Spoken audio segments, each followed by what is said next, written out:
يا أمي ألبس أكفانا ذهبية. اللي قالت الكلمات دي هي آيات الأخرس. حد يعرف مين آيات الأخرس؟ آيات الأخرس هي بنت فلسطينية عندها 16 سنة، زيها زي أي بنت بتدرس ومخطوبة، والمفروض إن زفافها بعد شهرين. آيات خرجت يوم الجمعة، وبدل ما تتزين لزفافها عملت عملية استشهادية ناجحة في قلب إسرائيل. بدل ما تتزين لزفافها بالفستان الأبيض، اتزينت بلون دمها الذي لا يتزين به إلا الأبطال.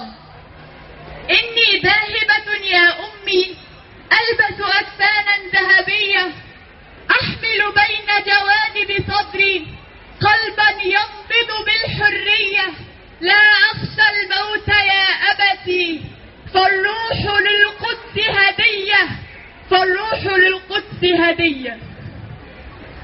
آيات زيها زي كتير، وفاء إدريس والطفلة عبير يوسف وكتير. مهما اختلفت الطرق اللي هم استشهدوا بيها، بس في الآخر النتيجة كانت واحدة، إن هم آمنوا بقيمة الشهادة وعاشوا علشانها، وعلشان كده ربنا نولها لهم. ما فكروش في أي صعوبات، بس فكروا في ولا تحسبن الذين قتلوا في سبيل الله أمواتا بل أحياء عند ربهم يرزقون. القضية الفلسطينية ما هزتش بس الفلسطينيين والعرب. سبحان الله، الحق دايما بيكون نور واضح قوي مهما حاولوا ان هم يداروا عليه. من قلب امريكا اللي ليل نهار بتدافع عن الكيان الصهيوني خرجت راشيل كوري. راشيل كوري خرجت من امريكا وراحت على فلسطين. ما كانتش عندها ارض بتدافع عنها، ما كانش عندها اخوان بتدافع عنهم، ما كانش بتدافع عن المسجد الاقصى والقدس وكل المقدسات اللي احنا المفروض اولا نفكر فيها، بس كانت بتدافع عن قضيتها، قضية الانسانية. كانت مقتنعة ان الشعب الفلسطيني من حقه انه يعيش حياة كريمة زيه زي اي شعب في العالم.